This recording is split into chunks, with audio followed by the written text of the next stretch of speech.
This episode of the Coarse Grind Podcast has been brought to you by Central Sports and Graphics Incorporated, family-owned and operated screen printing and embroidery business located in a historic storefront on Old Berwick Road in the heart of Espy. They've been doing screen printing for over 20 years. They have high-quality product at a low price. Be sure to check them out. Central Sports and Graphics Incorporated, 570-784-1212. Now, on to the show. This is Patrick Plywood McNeil, and you're listening to the Coarse Grind Podcast with Shawn.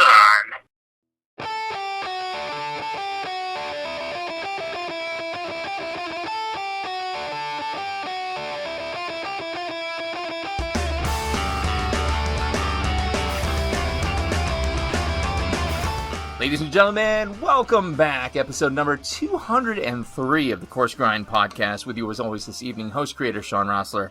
How is everyone doing this evening? I say evening, but I can't totally say evening, and you're going to know why in just a minute. I think the timelines between episodes are getting at least a little less, right? Are they not? Well, you know what they say, absence makes the heart grow fungus, or was that fonder? I don't know. Anyway, back with another barn burner episode comes the Coarse Grind. And speaking of burner, we're traversing the path paved with hot sauce once again. But not a local sauce. No, not even a Pennsylvania-based sauce. Hell, not even a United States-based hot sauce. We hopped the virtual plane again to Ireland last episode. But even that's gonna pale in comparison, travel-wise, to the home of Foster's, Kangaroos, and Will Ospreay. That's a niche reference for the wrestling fans out there. I am talking, of course, of the land down under, Australia, and one of the most incredible hot sauce creators I've met in a long time. Tonight's guest, or today's guest, depending on if you're him or not, his journey into spicy food and eventually fermentation started 20 plus years ago. While on student exchange in Malaysia prior to this eye-opening experience, the spiciest condiment he had ever enjoyed was black pepper. That's kind of tragic. His eyes and soul were open to a vast array of scents, flavors, and experiences, which has continued to develop over the years. He began making hot sauces around 5 years ago while being a stay-at-home dad. Represent, respect. The transition into fermented sauces came from a conversation with a friend who casually asked if the sauce was fermented.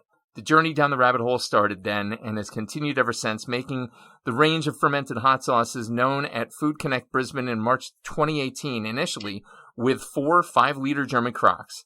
Nowadays, he's rolling with 25, 30-liter fermenters and can have up to 500 kilograms of produce fermenting at any given time. No big deal, right? I am always a sucker for a hot sauce artisan. But when you combine fermentation, miso, stay-at-home dadding in Australia, what else can a podcast do but traverse a day? Literally, he's in Wednesday, I'm in Tuesday right now. It's crazy. And there's nothing more to say, ladies and gentlemen, and everyone in between. Hot sauce craftsman extraordinaire from literally halfway around the globe. The heat meister behind Sabarac quality gourmet hot sauces. Australia's own Geoff Barker. Geoff, how are you, sir? Shawn, I am bloody fantastic, mate. How are you? I couldn't be better. To pull the curtain back, even before we hit record, I was kind of gushing to Geoff here. It never gets old doing this. I don't know if it ever sounds like that to anybody, and if it does, message the show and tell me to stop being an idiot. But it does not get old, because here I am literally traversing time and space to speak with this fine gentleman. And I couldn't be happier, to be honest, Geoff. And, okay, so it is now officially 10:30 p.m. here on Tuesday. What time is it there for you right now? 12:30 p.m. on Wednesday. That is nuts. Yes. He's a time traveler. 14 hours in the future, my friend. We're 14 hours ahead of you. Yes. Do we have flying cars yet? No, I'm kidding. Maybe tomorrow. We don't even have self-driving cars yet. Right on. Yeah. All right. Well, folks, new to the program, folks with terrible short-term memories like yours truly. Starters, mains, and afters. We're going to talk with Geoff today about the starters. What got him into it? Where did it start? Where did it begin? We're going to talk about the mains. What is it he's doing now? Where does he get inspired from? And what are some trends he might not be a fan of? And finally, afters, a little bit more irreverent, a little bit more off the cuff, but no one has been seriously bodily injured in 202 episodes, so I don't foresee it happening today. But who knows? When time travel is involved, anything's possible. Without further ado, Geoff Barker, do me a favor, man, and I cannot wait to even just hear this. Tell me about where and what you grew up eating. Oh, mate, I grew up eating overcooked meat and overcooked vegetables and vegetables out of a tin and frozen peas. So I'm one of 5 kids. My mum is a stellar lady, but she grew up learning to cook in the 50s, 60s in Australia, and to cook a steak, you kind of killed it in the pan and you left it out to dry for a few more days and you killed it some more, then you served it up on a plate just to make sure it was cooked properly. Exactly. So it was like eating boot leather, to be honest with you. Yep. And, feeding 5 kids plus hubby, it's just get the vegetables in the steamer, cook them until they're done, which would either be like mush or potentially further, and put it on the plate. And the rules were if you want a dessert, you've got to eat your dinner. And look, in her later years, she's transformed into a better cook. But that's what I grew up on. Where we got by, we learned to eat it. But was it the artisan beautiful fare? No, not at all. But and see, I don't want to disparage because I have a similar background in that my mother used to exercise, cauliflower, Brussels sprouts, and that she would boil the hell out of them. Totally makes sense. And isn't that why, now as a stay-at-home dad, I feel like we can connect on this, that texture lacking is why kids hated vegetables previously. Oh, 100%. It's mush. So, look, on that point, Shawn, so my eldest son is on the autism spectrum. So my youngest is, too. Holy shit. Ah, there you go. Okay. So sensory issues are a big thing. His favourite food in the world, and I'm going to say not even currently because it's a staple that he'll ask for dinner every single night, is broccoli. Just short cooked broccoli. So 1 minute, pot of boiling water with a bit of salt. I give him, I buy 2 heads of broccoli a week just for him. And he loves it. He can't get enough of it. And you're right. It's that beautiful texture coupled with really simple flavours. And he'd eat it breakfast, lunch, and dinner if I let him. That's it, man, because I can remember my mom, broccoli specifically, again, you would put it in your mouth and it would just fall apart. Now today, there's actually an illustration a good friend of mine who's a wonderful illustrator did, because Raymond, when we started packing his lunches for school, well, we always packed his lunches for school. Yeah. But, the one day he bought, and it was one of the first times he bought lunch, right? And, I mean, that's a big deal for a child on the spectrum, for someone with autism. Yep. And he did it, and he wanted to be a regular. And I'll never forget this. Steamed broccoli was on the menu, and I had seen it on their lunch plates before, and it really was just steamed quick, not killed to death.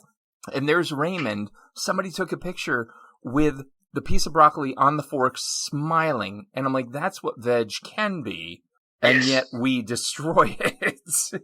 and look, I don't blame my mum for it, one iota. It's how they learn to cook. Yeah, exactly. And it was a safe way of cooking back in those days where realistically, like refrigeration, I don't know when it really kicked off in the States, but up until the 50s in Australia, you had an icebox in the kitchen, and you bought your meat on a daily basis and you put it in the icebox to cook that night. So I think that's pretty close. I think that's pretty close to our timeline, dude. But you look at it nowadays with modern refrigeration, you have, if you're buying fresh, good quality produce, it can last for weeks in the fridge if stored correctly, and you can have good food all the time at a reasonable price. Yeah. You rewind, 3-4 decades, it was just completely different kettle of fish. So, crazy. As you said, not disparaging, but really thankful that I live today and not having to cook with the means back in those days. Exactly. And I think that's why exploratory eating is so prominent now versus then. Now I want to ask you a little more, just because, not only do I want to know about your upbringing, but like an upbringing in a country that still, like, I think if you put like all the other countries in the world, there's still a good amount of mystique about Australia for us in the States. And like, talk to me about like nostalgic foods, special occasions, holidays. Is there a dish or dishes that you think about that you go, God, if only I could go back and be 12 again, here's what I'd have? Honestly, no. No. There's nothing that really stands out from my childhood about food in particular. Like I didn't, when I was growing up, and my mentality towards food was you've got to eat, because if you don't eat, you're going to die. Yeah. End of the day. So 1 + 1 = 2 kind of thing. Yeah. It's only when I got into my late teens, this is the post-Malaysia experience, where I got into my late teens, early 20s and went, wow, food can be something completely different to what I grew up with. But look, one thing that's always been enjoyable, and we still do it in the present day, is just a good old-fashioned barbecue. Now, this is very different to American style low and slow, which, by the way, I thoroughly love. And I got a brisket out. I pulled out of the chest freezer to defrost in the fridge for a cook on Sunday. Excellent. But we're talking sausages, snags, as we like to call them, on the barbie, potentially a bit burnt on the outside, on a crappy piece of highly processed white bread with some grilled onions and tomato sauce laid over the top of it. It's quintessential. Is it the healthiest food? No. Is it tasty? Hell yes. Yeah. And it's just good taco. It's just something you can, and we have it in our house weekly. Sausages once a week. Nicer sausages for myself and my wife. Yeah. Again, the 10-year-old, you give him a couple of sausages on white bread with tomato sauce, and he's as happy as a pig in poo. Well, exactly. And like the sauce, it was Bourdain that said, every society has a tube-shaped meat, and it's usually one of their favorite go-tos. And he's absolutely right. Like, we have the hot dog, but of course then we like to elevate and say, well, no, we like the bratwurst, or we like the knockwurst, well, we like this.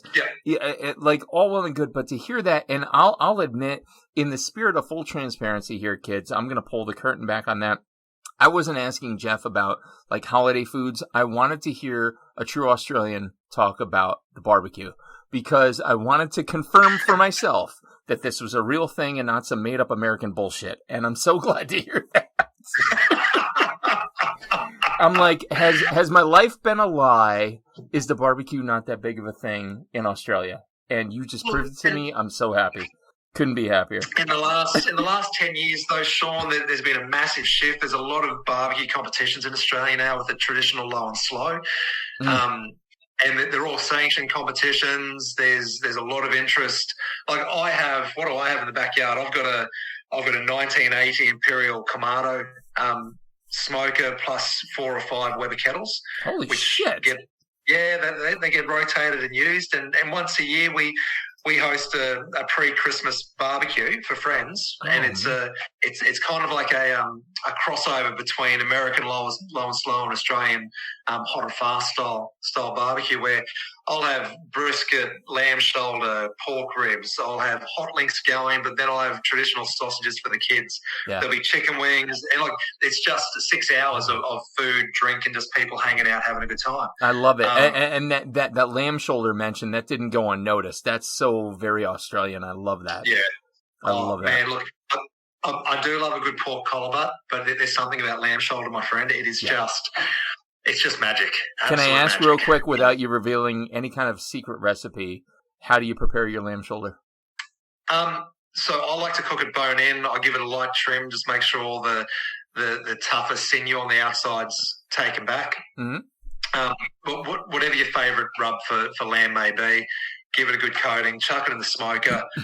Generally, I run the smokers between 250 to 275 Fahrenheit for the longer cooks, and depending on it, I don't normally check temperatures, to be honest with you, Shawn. I'll wait Neither do I. Neither do I, buddy. I'll wait until I like the colour of the bark, and hopefully it's like this deep red with maybe a hint of purple through it, and it's just it just looks sexy. It's not going to be underdone. You know that. You know that by default. Oh, yeah.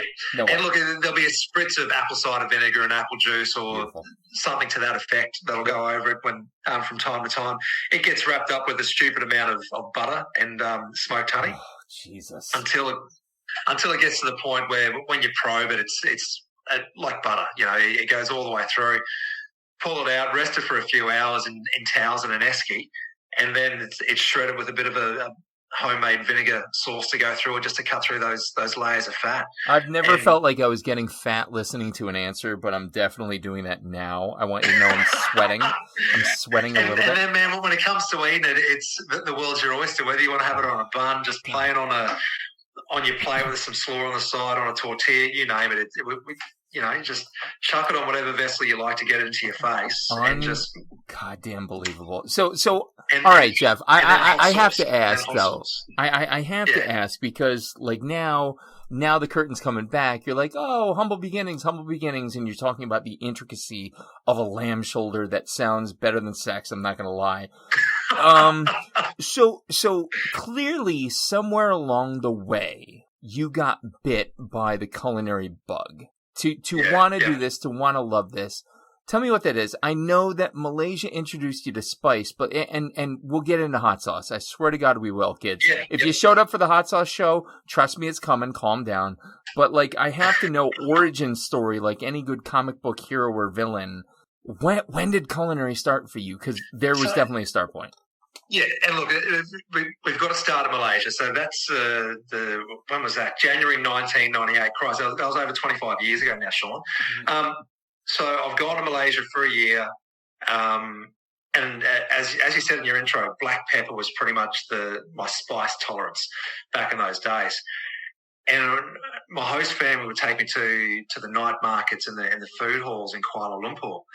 And just the smells and the array of food, like there's no way I can do it justice in describing it with words, because you just walk in and you're just assaulted with these sexy ass smells, and you just want to eat everything. Yeah. You just want to eat everything. And so I tried to eat everything. Problem with that being was I didn't have a tolerance to eat everything. And so every morning I'd wake up feeling like I was dying until I wasn't. And then I'd rinse and repeat. So, and to fast forward, it took about 3 months before the stomach got attuned to what I was trying to do to it. Mm-hmm. And then the subsequent 9 months I could eat whatever I liked, and there was never a worry. And shortly after coming back to Australia after a student exchange, I moved out with a couple of mates. And I'd actually, so based upon my upbringing of eating really bad steak, I'd stopped eating steak as a teenager and a young adult. Sure. So I thought, I'm going to learn to cook this for myself. Mm-hmm. And I taught myself how to cook a good medium rare, high sear steak where you could cut through it, you put it in your mouth, and it's akin to a religious experience where you're eating food and you're just thoroughly enjoying the process. Amen. Of eating. Yep. And not even for the sustenance side of it, but for the flavour, for the textures, for the fact that you've created something for yourself, which is going to keep you going for the next few hours until you get hungry again. But you're enjoying the process of everything from cooking it to eating it to maybe not cleaning up the kitchen afterwards, but everything else except for that. Yeah. And that was the moment when I realised that food didn't have to be what it was; it could be what I could make it. Boom. It just went from there. I love that. I love that, and it's so like. Again, I don't know how much like a Marvel fan or a comic book fan, but like the origin story for heroes for me is always like the whoa. How did they get there? How did Logan get to be Wolverine? How did that happen? Yes. And there was a moment and there was something, and whether it's that steak, whether it's for me, and I talked about it back on episode 20. Jesus. I was on a field trip in 9th grade and I got sushi in Washington DC from a street vendor, reputable, and it was a California roll, don't get me wrong, but 9th grade from a small farm town, I went, holy shit, wait a minute, what am I missing? And then I started just searching fervently. And to your point, when you realized that steak wasn't just sustenance, that it was comfort, that it was a sensation, isn't that what we want to do? And so then I transitioned into, and I know Malaysia's got something to do with your hot sauce, but it does me, like, for me, it was COVID that got me into hot sauces. When did that corner happen? When did that hook go? Oh, where was I?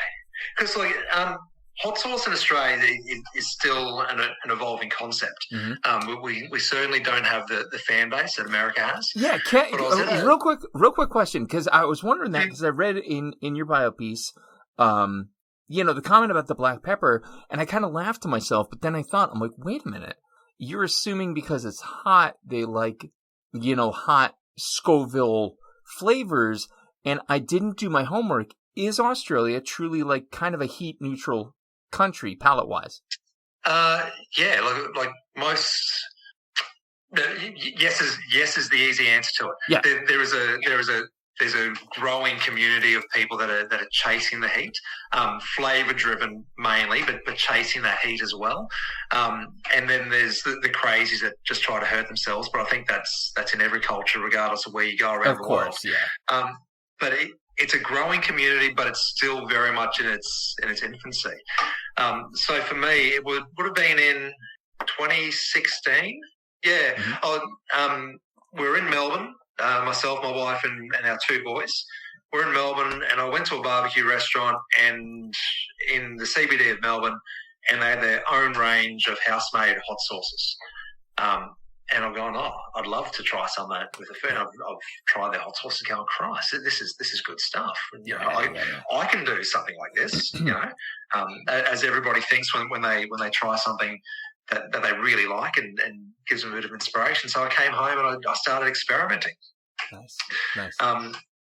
And my kids love watermelon, and I like chili and spicy food. So that's where everything started, with this watermelon hot sauce.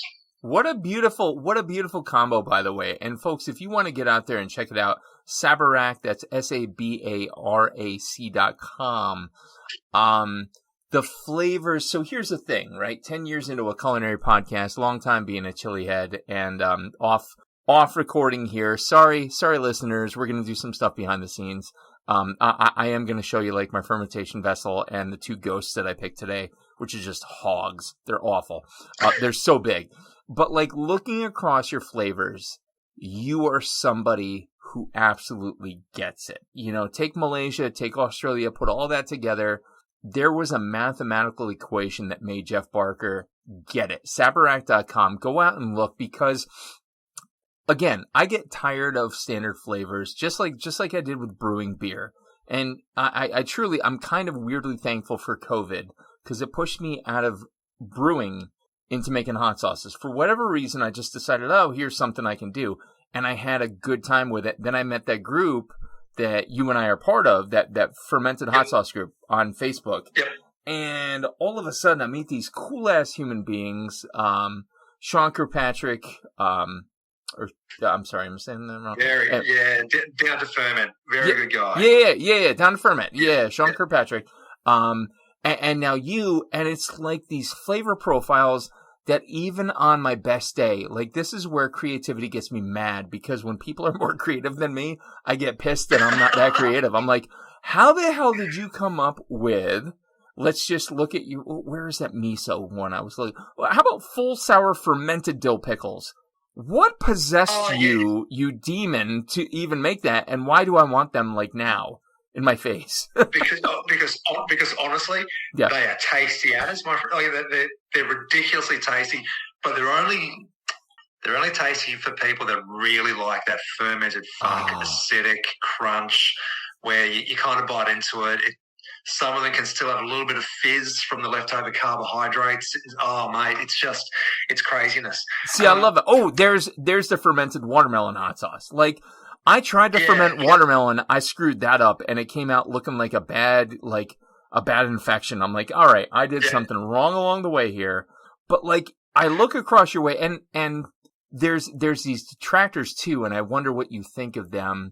Who, it was literally a post today, like, how nerdy are we talking about Facebook? Where someone's like, well, if there's calm on top, I'm not touching it. I'm like, what are you on, dude? Go, like, I don't know.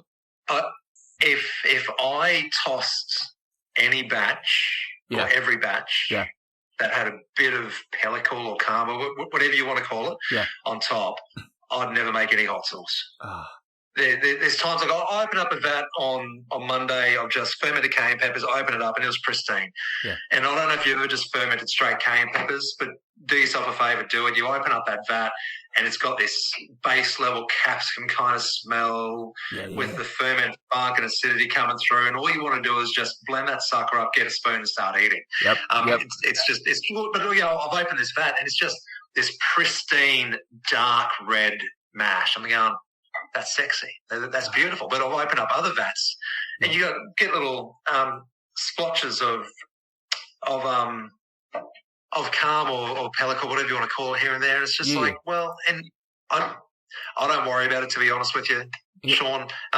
There's those that will tell you that it adds bad flavors to your sauce, but I might get 10 grams of calm over 25 kilos of ferment produce. If anybody can pick the flavor of calm in that, I'm going to give them exactly. I'll pay them a life supply of fermented hot sauce. If they could say that this batch of fermented watermelon hot sauce had calm on top and this batch didn't, I'd give them a lifetime supply of hot sauce. Yeah. I said it here. I'll write a check to you if you can sense that. Yep. Write me. Yep. I'll hook it up. But like, as I look across and I think like that's my quote to my wife always is that because she'll say something like, oh, are you worried? Blah blah blah blah blah. And I'm like, listen, people were doing this in 1248. People were doing this like fermentation is not a new thing. No. The way so now we have to balance this trust of nature to take care of things. How is sriracha made? Let's take a big step back. What do? Lay the peppers out on a rooftop, and they put them in a clay vessel, and they toss the block on top, and that's it, right? Like, it's an antique process, but we have this need to be like, well, we have to be scientific about it. I love the fact that the full sour fermented dill pickles, where were the other pickles? The half sour, the water is cloudy. I love it. Give me that. I want them perfect. It is cloudy and it's full of the spent calm and it's not filtered out. What you see on the site, that's how it goes out to customers. Mm-hmm. And that is the only product that I leave unpasteurized, raw, probiotic in the jar. Because the chances of bottle bombs with that in comparison to hot sauce is negligible. But look, to go back to the point on your wife saying, are you certain, are you sure, da-da-da-da, I can guarantee you will know the moment you open your ferment vessel if something's gone wrong. Oh, boy. Yes, you will. Yes, you 100%. will. So, I was rushed one day. I think I was processing about 100 kilos of cayenne. So what's that, about 220 pounds of cayenne peppers. So it went to a bit over 4 vats, and I'm working my ass off. I'm getting it done. And for one of the vats, I didn't do the lid up tight enough.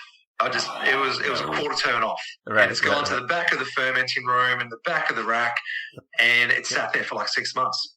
And I've pulled it out 6 months later to process it. I've opened it up, and man, I didn't even bother tipping the contents out. I put the lid back on. I walked outside with it, and I just threw the entire lot on the bed because it was bad.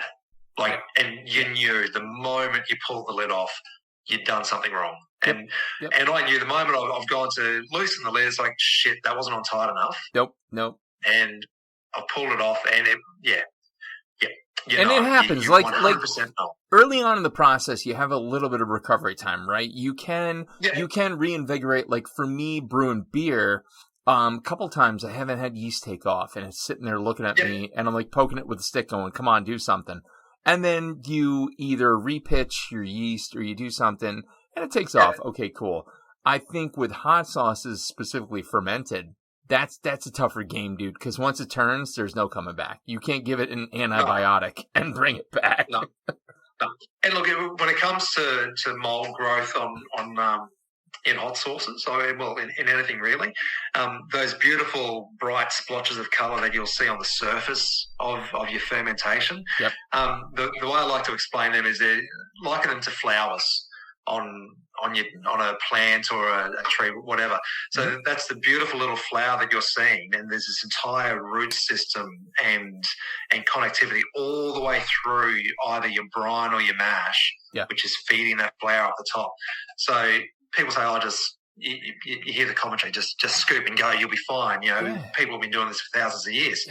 No, when you've got these beautiful bright patches of colour, which are quite obviously mold that you can smell as rank, toss that shit, put it down to a learning experience and move on to your next batch. And that's the thing, you got to trust your nose, man. And people want to 100%, overthink your nose. Like your nose has been instilled over millions of years to know what death smells like.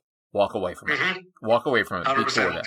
You know, wipe your hands clean, chalk it up to a learning experience, kick yourself for wasting the peppers and your time and your effort, and then just don't do it again. The ingredients aren't worth the lawsuits from the sick people. Go from there. Exactly.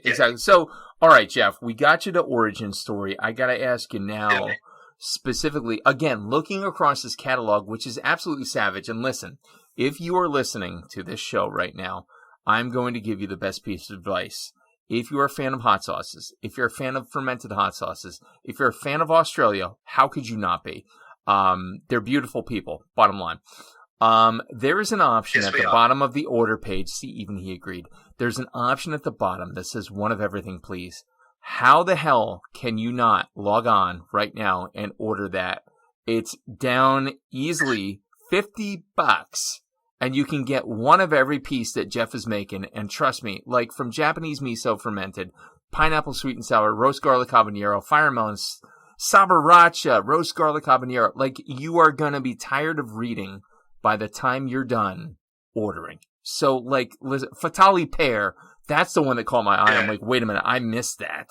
And Fatali pear, yeah. It's an all-in-one. If you're like me, you want to order everything to be done with it, that's where I'm at. So one of everything, please, at the bottom of the ordering page, Sabarac.com, check it out. So I have to ask you, Geoff, there's a lot of inspiration going on this page, and I definitely see a Japanese vein, which I love because I love the culture. I've gone on and on about my father growing up in Japan, climbing Mount Fuji as a Japanese Boy Scout, and I had an affinity for it from the beginning. So to see miso gaining, which miso in and of itself, let's talk about fermented miso there. Like, you know, miso is soybean paste fermented.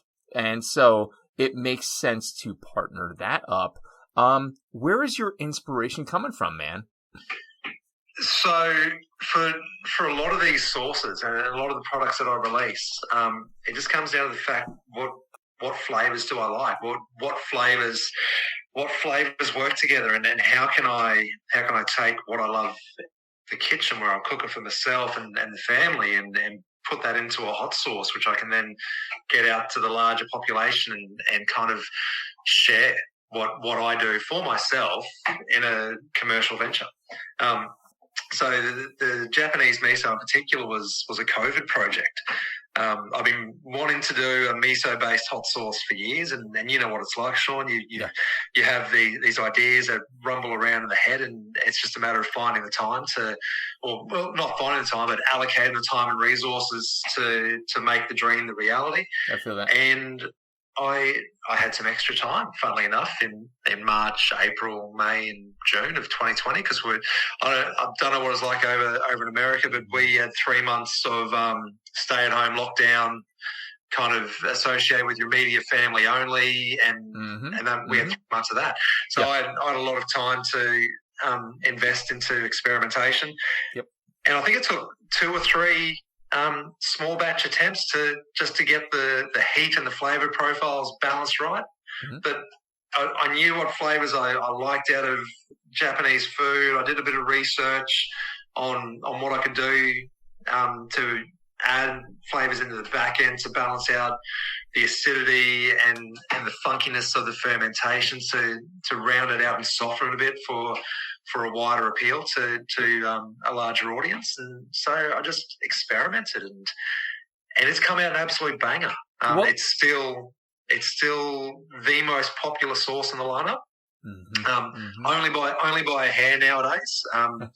But up until September last year, it was by far and away the most popular sauce I've ever released. So well, and I think that's important. That's an important thing to mention, because so often we become so success transfixed that we're not okay with failure. And this goes into what I do on the daily 9 to 5 as an instructional designer, as an adult learning guy. You know, we're so obsessed with, well, if it's not a success, it's failure. And the Mythbusters, God love them, I have my picture here with Adam Savage just to my right from Mythbusters. You know, failure is always an option. And it's not a bad thing. It's only a bad thing when you don't learn from it. So if you don't learn from it, fine, keep failing. That's fine.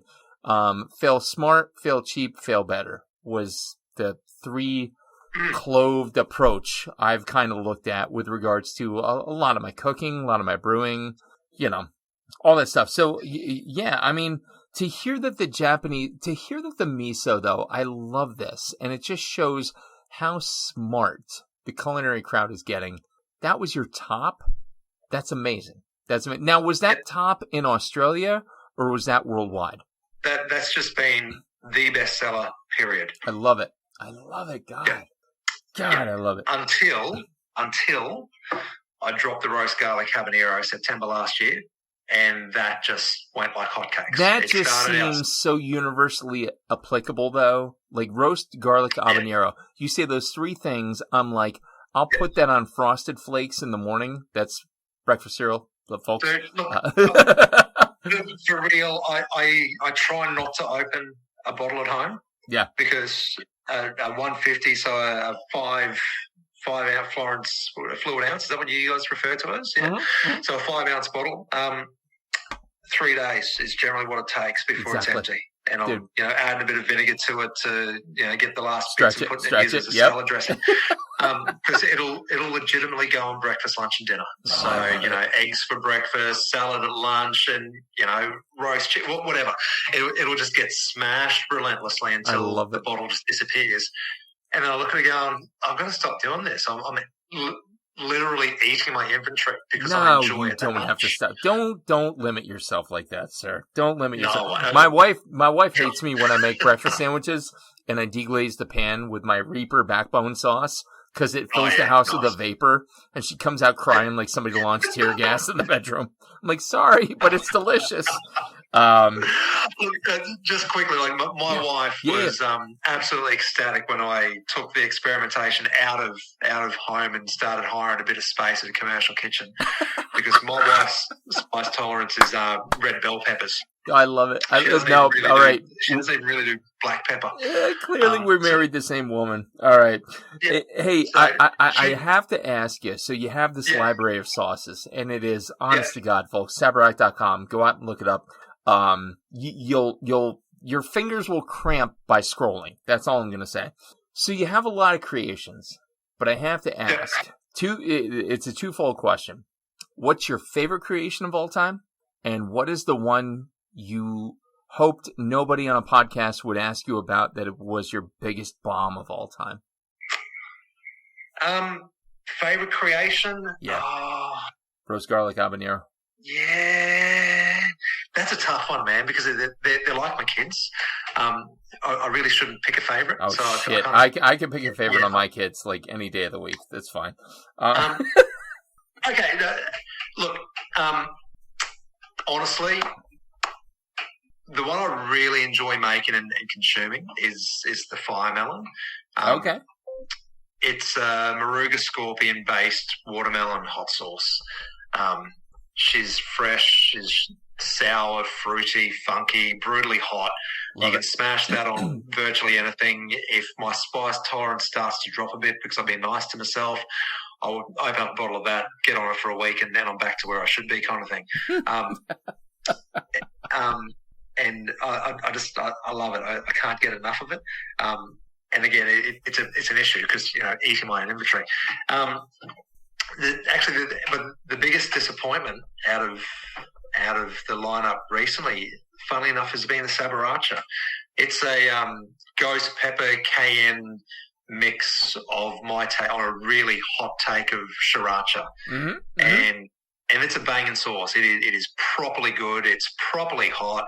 Like we're talking, there's dehydrated shiitake mushrooms that go into the ferment to give it this really umami base level funk to it. Nice. It's balanced out with rice malt syrup and a bit of white wine vinegar. Like it's this properly rich umami filled sriracha style. Let's see if we can break your soul style hot sauce, and it just never took off. So I've got a vat still fermenting at the kitchen, which I put down February last year, which I'll let go for a while longer. I might release it after it's been fermenting for 2 years or 3 years. I don't know. I've got the labels. I've got the bottles to put it into. I'll just wait until the tide turns, and there could be an appreciation for it in the future. You could totally do the Johnny Walker approach to that too, and be like Sabarac blue, Sabarac gold. Like exactly. Yeah. I think you've got. I think you got some runway there. And the thing is that the next time I release it, it could disappear faster than I can anticipate. So it's one of those things, and we're dealing with we're dealing with people. Well, I didn't like yesterday. I was actually just going to toss out. We're dealing with bacteria, and bacteria is unpredictable. So, what is fermentation in 3 months versus 6 months?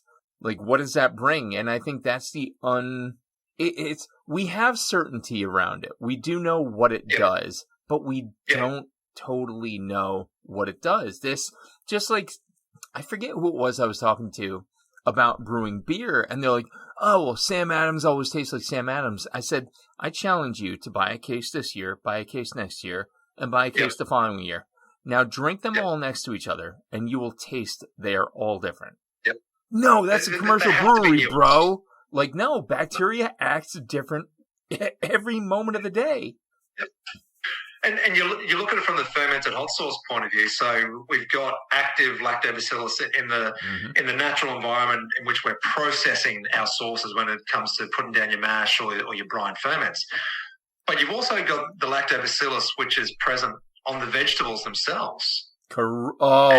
Yes. Yes, thank you. Where have those vegetables come from? Some have come from your backyard. Yep. Some of them could have come from halfway across the world. Others could be states away. So you're dealing with all these, all these different strains of the same beast, but they're all going to bring something different to the mix. Yep. And I know for a fact, every single one of my batches are nuanced in some way, which is different to the previous batch. The recipes are the same. They're locked away. It's processed the same way. The only other variability is the time in the vat, which does add a layer and a level of complexity to some of the sauces, depending on how long they've been in there for. But unless, as you said, unless you're lining them up side by side and you've got all the different batches and you're trying them, cleansing, like trying one, cleanse a palate, try the next, and trying to ascertain those nuances, it's challenging. Exactly. So, man, you have all this hot sauce goodness going on. Things seem to be amazing. Creativity at an all-time high. Talk to me about what's next for Sabarac, for Geoff, as far as like the hot sauce industry goes. What's next for you? Are you happy where you're at? Are you trying to go more? Talk to me.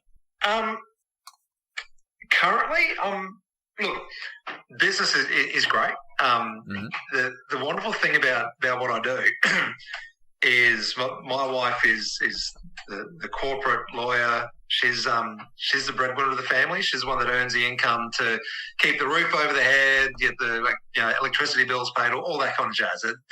That's her role in our dynamic relationship. That's her focus. The really cool thing about this little hobby, side hustle business, which has somehow grown into an actual business, is the pure flexibility that I have to do everything else to function within our family unit. So, in about 35 to 40 minutes time, I'm going to duck off to grab one of my boys to get into an appointment. This happens every Wednesday. And it means, I'm not working for the man. I'm not stuck in this specific routine where I can't do that. The boys have got swim lessons this afternoon. They've got Bounce Academy tomorrow afternoon. I've just got this pure flexibility with how things are at the moment to do what needs to be done whenever it needs to be done. Would I like to grow the business a bit more? Yeah, of course. More business is always good business. Do I want to take it much further than where it is currently? To be honest with you, Shawn, no, not at this point in time. It works at the level that it does. There's never a worry about where the money's coming from and where it needs to go. I have a great time doing what it is that I do. That is one of the most soul-soothing answers because it's so interesting. And again, we got to talk offline, man, because our lives mirror each other in kind of an inverted way. It's just, yes, Yes. I'll simply say yes. I love the fact that, like, leave it alone. Leave it alone, dude. It's not broke, don't fix it. And I love that for you. Exactly. I love that for Sabarac. Let me touch the afters real quick, because I got to know some of your answers to this, and the one I'm dying to know right now. Afters questions, a little bit more irreverent, a little bit more off the cuff. Go for it. You and I typically say, are standing in your kitchen cooking, but we're mashing in, right? We're mashing in peppers. We're making a mash, putting a salt cap on it. You have control of the playlist. What are we listening to? Oh, man. Well, what day of the week are we talking about? That's a hell of a question, man. Friday night, and we're both in Australia. Friday night, we're in Australia. It's the end of the week. We need something to keep us moving, having a good time. I'm whacking on Tool Anima, and we're getting down to a bit of Stinkfest. Dude, I am literally looking at a picture of Maynard right now. That's so weird. Legend. Yes. Yep. Beyond legend. Yes. Yep. Tool for the win. Anima, no questions asked there. All right. This next one, Australia is an island. But let's put you on a deserted island completely away, and you can only bring 3 foods or food type items, unlimited supply, but only 3. What would they be and why? Okay, so hot sauce. Of course. Just hot sauce. So number 1, hot sauce. And I don't think I really need to explain why, but honestly, hot sauce does go on everything. I haven't tried it on my morning wheat bix yet, but I'm sure that at some stage I'll make a silly life choice and give it a crack. So hot sauce, definitely. Yeah. Balanced nutrition, bananas, because I eat 1 or 2 bananas every single day of the week. Am I allowed to say burgers? Love it. Can I just say, burgers? Hell because put that hot sauce on the burgers. Hot sauce on the burgers. Well, I've got to put the hot. Yes, I can drink hot sauce, and I may have been known just to grab a bottle, put it on a spoon, and just eat hot sauce. But there needs to be a vessel to carry the hot sauce. So burgers. I mean, I'm not going to judge if you do that, Jeff. I'm not going to judge you at all. We're fine if you want to eat spoonfuls of your hot sauce. There's no judgment. You're fine. No, you're in a judge-free zone. Thank you. I appreciate that. All right, the next question. This podcast in general was inspired by Melanie Junea's My Last Supper and the Next Course, 2 wonderful coffee table books, 50 pictures of world-famous chefs with the same questions asked of each, and they all revolved around, if your ticket's getting punched tomorrow, what's your last meal? What are you eating? What are you drinking? Who's there? What music is playing? So I ask you, Jeff, what's your ideal Last Supper? All right, I'm going for a nice medium rare rib fillet, twice cooked duck fat potatoes. Love it. Sauteed green beans. Really, I don't think there needs to be much else on the plate than that. But some beautifully roasted Dutch carrots. You know how they kind of burn and crisp up and caramelize on the outside a little bit. No sauce. Don't need sauce for that. Nothing whatsoever. And you know what? Just to be a little bit dirty, some cauliflower cheese as well. I love that. Look, and with the meal, more than likely a nicely aged Pinot Noir. Beautiful. I still remember this beautiful one I had in America years ago from, I think it was Aubon Clément Pinot Noir, and it was sexy. It was beautiful. It was luxurious. And then post meal, because if you're going to enjoy yourself, you've got to have something post meal. A beautiful single malt Scotch whiskey, 2 fingers, no ice, neat. Which one? You got to tell me. What you go to? What have I got? What did I have recently? Macallan's Cask. It was a 10-year-old, and it just the first time I had it over ice, and went, this is a bit average. And then I poured it neat one night and I had a sip, and it just sang. And I just went, there you go. Got to drink this one neat at that ambient room temperature, and it was just beautiful. Magic. Beautiful. Yep. Step away from the ice cubes, kids. It's okay. It's okay. Geoff, last question, the simplest and yet the most complex. What is food to you in a single word? What is food to you in a single word? Oh, enjoyment. I love it. Oh, beautiful. It's just, yeah. I love that. Definitely enjoyment. Yeah. And that's whether it's the thought process of what to eat, the actual process of creating, or the process of eating. It's just enjoyment. I love it. I love it. Front to back to front. Geoff Barker of Sabarac, Sabarac.com, Sabarac Quality Gourmet. Wow. I mean, thank you for your time. I know it's the middle of the day there, although I'm imagining you're in the future. Just simply amazing from one dad to another, dude. Thank you so much for representing the dad culture so well, so strong.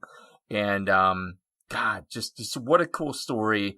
I'm sure this will not be the last time that the Coarse Grind and Sabarac connect. So thank you again, buddy, for being on today.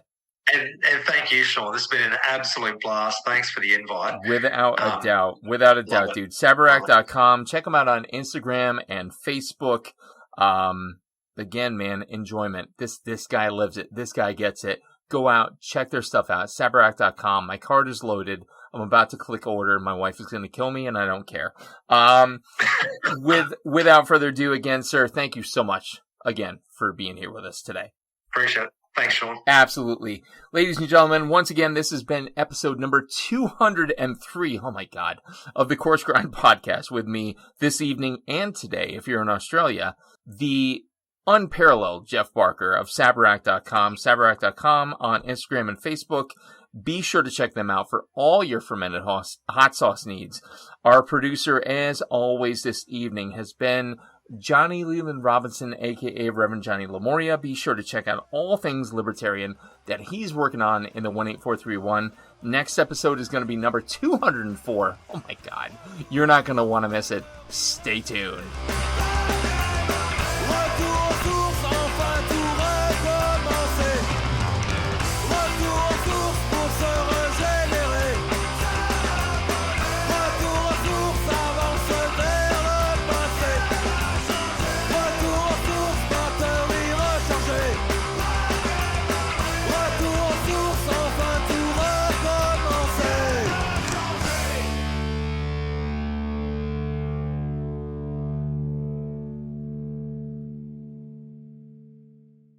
Are you passing through central Pennsylvania and looking for one of the best dining experiences and craft brew menus around?